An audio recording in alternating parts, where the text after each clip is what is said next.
Good to be back with another Moderator's message. Before the summer break, I spoke to you about evangelism. Post-pandemic, how do we get the good news out to Scotland? I wanted to take time to think and pray about that this summer, and I hope that you managed to do a little bit of that too. I also hope you got some rest. I had a beautiful summer. I was in Ardnamurchan, I was in the island of Skye and in Lewis, and of course here in lovely Edinburgh, our capital city. And right behind me is the home of Scottish rugby, Murrayfield Stadium, a place of amazing victories and the occasional shattered dream. And of course we love to come along here, support our team, shout for our nation, cheer the guys on. And for 99.9% of us, of course, being at Murrayfield will always be a spectator event. We never get on the pitch. But when it comes to sharing the good news of Jesus, it isn't a spectator sport for those of us in the church. We all need to be on the pitch. We all need to be involved. It's not something we leave to others. And it's also, of course, like rugby, a team game. We're the body of Christ with different gifts, and we're all asked to use these gifts to help share the good news of the gospel. I had a colleague who always used to say, teamwork makes the dream work. And I think when it comes to the work of the gospel and evangelism, there's a truth to that.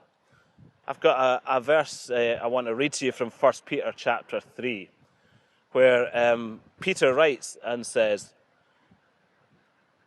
"Be ready, always prepared to give an answer to everyone who asks you to give the reason for the hope that you have. But do this with gentleness and respect." Now, Peter isn't writing to one individual there. He's writing to the church as the body of Christ. He's saying, you, plural, you together, you have to be ready to speak about the good news of the gospel when people ask.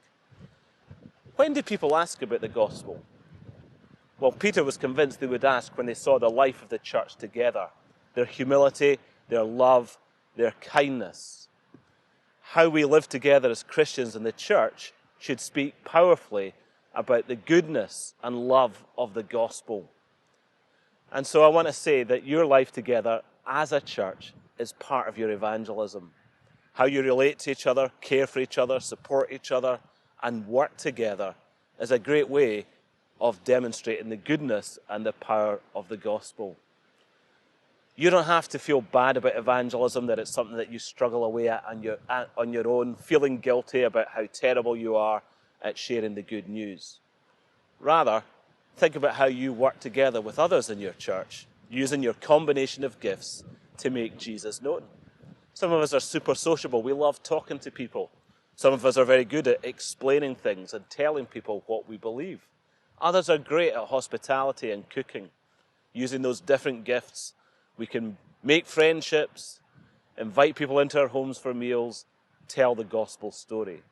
So think about how you in your setting, in your congregation, can use the variety of gifts that there are to help make the good news known in your community, in your area. As you think about how to reach out with the good news of the gospel, always be kind. Show love to those that you come across. Be ready to share the good news when the opportunity comes. And always think about how to connect others back to the community of the church, the body of Jesus Christ. Thanks.